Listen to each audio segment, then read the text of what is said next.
بسم اللہ الرحمن الرحیم۔ السلام علیکم ورحمۃ اللہ وبرکاتہ۔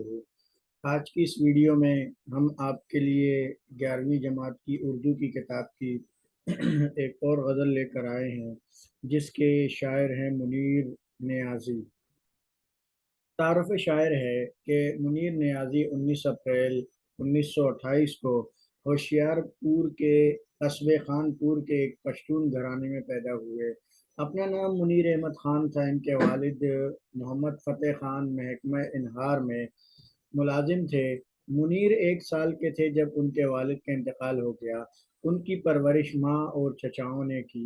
منیر نے ابتدائی تعلیم منٹگمری موجودہ ساہیوال میں حاصل کی اور یہیں سے میٹرک کا امتحان پاس کر کے نیوی میں ملازم ہو گئے۔ بعد ازاں انہوں نے نیوی کی ملازمت سے استعفیٰ دے دیا اور اپنی تعلیم مکمل کی اور ساتھ ہی لکھنے لکھانے کا باقاعدہ سلسلہ شروع کیا۔ انہوں نے لاہور کے دیال سنگھ کالج سے BA کیا۔ حکومت پاکستان نے انہیں ستارہ امتیاز سے اور پھر پرائڈ آف پرفارمنس کمال فن کے تمغوں سے نوازا۔ 20ویں صدی کے آخری نصف دہائی کو منیر نیازی کا دور کہا جا سکتا ہے۔ انہوں نے اپنے اردو اور پنجابی کی شاعری کے ذریعے کم از کم 3 نسلوں پر گہرے اثرات مرتب کیے اور اپنے وجود کے ایسے گہرے نقوش بٹھائے کہ ان کی شاعری کلاسک کا درجہ پا گئی۔ ان کی تصانیف میں بے وفا شہر، تیز ہوا اور تنہا پھول، جنگل میں دھنک، ماہ منیر، 6 رنگین دروازے شامل ہیں۔ غزل کا پہلا شعر ہے: سن بستیوں کا حال جو حد سے گزر گئیں، ان امتوں کا ذکر جو رستوں میں مر گئیں۔ حوالہ شاعر ہے کہ یہ شعر ہماری اردو کی درسی کتاب کی غزل سے لیا گیا ہے، جس کے شاعر منیر نیازی ہیں۔ مرکزی خیال ہے: حد سے گزرنے والی نافرمان قوم کا حال۔ فنی خوبی مطلع ہے کیونکہ یہ غزل کا پہلا شعر ہے اور اس میں قافیہ اور ردیف دونوں موجود ہیں۔ تشریح ہے اس شعر کی: منیر نیازی کی یہ غزل ایک موضوعاتی غزل ہے۔ اس میں انہوں نے نظمیہ شاعری کی طرح ایک ہی موضوع پر شاعری کی ہے۔ شاعر اس شعر میں ان امتوں کے بارے میں فرما رہے ہیں جو اپنی نافرمانیوں اور گناہوں کے سبب اللہ تعالیٰ کے عذاب کا شکار ہوئی اور صفحہ ہستی سے ان کا نام و نشان تک مٹ گیا۔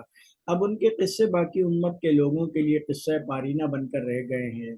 افسوسناک بات یہ ہے کہ ہم نے ان نافرمان امتوں کا حال پڑھا اور سنا، لیکن ہم بجائے عبرت حاصل کرنے کے غفلت میں پڑے ہوئے ہیں اور یہ سمجھتے ہیں کہ ہم اللہ کے عذاب کا شکار نہ ہوں۔ قرآن مجید میں اللہ تعالیٰ نے یہ قصے اس لیے دیے ہیں کہ امت محمدیہ ان سے عبرت حاصل کرے اور ان گناہوں سے دور رہے جن کی وجہ سے گزشتہ امتیں عذاب کا شکار ہوئی۔ لیکن ہم بالکل غفلت میں پڑی ہوئی قوم ہیں اور بالکل اس بات کا احساس نہیں۔ اگر ہم نے توبہ نہیں کی اور اللہ سے معافی نہیں مانگی تو ہم بھی اس عذاب کا شکار ہو سکتے ہیں۔ دوسرا شعر ہے اس غزل کا: سرسر کی زد میں آئے ہوئے بام و در کو دیکھ، کیسی ہوائیں کیسا نگر سرد کر گئی۔ حوالہ شاعر ہے کہ یہ شعر ہماری اردو کی درسی کتاب کی غزل سے لیا گیا ہے، جس کے شاعر منیر نیازی ہیں۔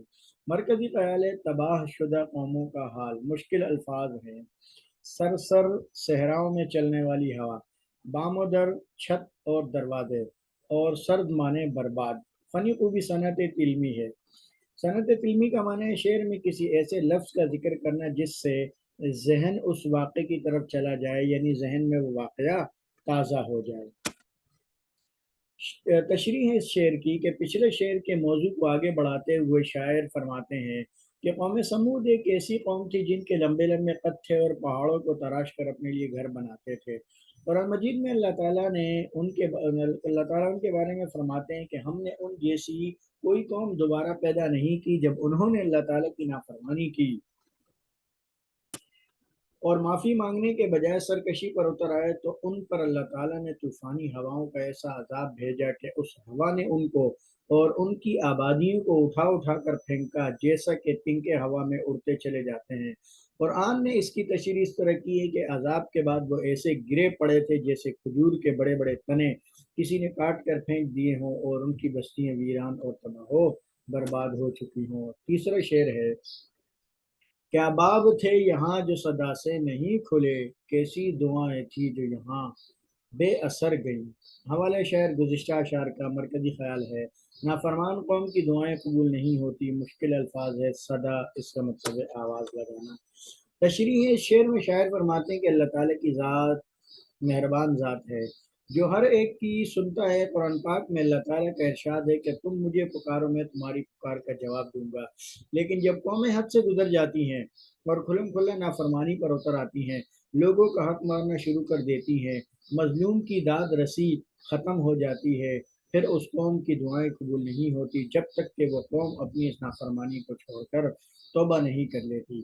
اس شعر کے ذریعے شاعر بھی یہی سمجھانا چاہتے ہیں کہ ایسا نہیں ہے کہ اس قوم پر عذاب اللہ تعالیٰ نے بغیر کسی وجہ کے بھیجا، بلکہ اس قوم پر عذاب ان کی حرکت اور نافرمانیوں کی وجہ سے آیا۔ اللہ تعالیٰ کسی پر ظلم نہیں کرتے، اللہ تعالیٰ کسی بھی مظلوم کی دعا کو رد نہیں کرتے اور ظالم کو ایک حد تک معاف کرتے رہتے، لیکن جب وہ حد سے بڑھ جاتا ہے اور توبہ کی طرف نہیں آتا تو پھر اس کی پکڑ بھی سخت کرتے ہیں۔ چوتھا اور آخری شعر اس غزل کا: تنہا اجاڑ برجوں میں پھرتا ہے تو منیر، وہ ظرف شانیاں تیرے رخ کی کدھر گئیں۔ حوالہ شاعر گزشتہ شعر کا ہے۔ مرکزی خیال ہے کہ اللہ کے خوف، اللہ کے عذاب کا خوف، مشکل الفاظ برج معنی تعمیرات، ظرف شانی چہرے کی رونق، فنی خوبی مقطع ہے غزل کا آخری شعر اور شاعر نے اپنا تخلص نظم کیا ہے اس میں۔ تشریح اس آخری شعر کی: غزل کے آخری شعر میں شاعر تباہ حال بستیوں کی ویران عمارتوں کے بارے میں فرماتے ہیں کہ جب میں نافرمان قوموں کا حال پڑھ کر دیکھتا ہوں تو اللہ کے عذاب کی اس کیفیت سے خوف کے مارے چہرے کا رنگ اڑ جاتا ہے اور ڈر لگنے لگتا ہے کہ نامعلوم ہمارا انجام کیا ہوگا، ہم تو اس قوم سے بھی زیادہ نافرمانی میں آگے نکل چکے ہیں۔ اللہ ہی ہمارے حال پر رحم کرے کیونکہ ہم نے اپنی تباہی میں کوئی اثر نہیں چھوڑی۔ اللہ تعالی ہمیں نیک اعمال کرنے کی توفیق نصیب فرمائے اور اپنے عذاب سے ہماری حفاظت فرمائے۔ یہ منیر نیازی کی ایک نظمیہ غزل تھی جو آپ کے سامنے ہم نے رکھی، اس کی تشریح اور مکمل تفصیل کے ساتھ۔ امید ہے کہ آپ تمام طلبہ طالبات اس سے فائدہ اٹھائیں گے اور دوسروں کو بھی شیئر کریں گے۔ دعا میں یاد رکھیے گا۔ اللہ تعالیٰ تمام طلبہ طالبات کو خوش رکھے، آمین ثم آمین۔ اللہ حافظ۔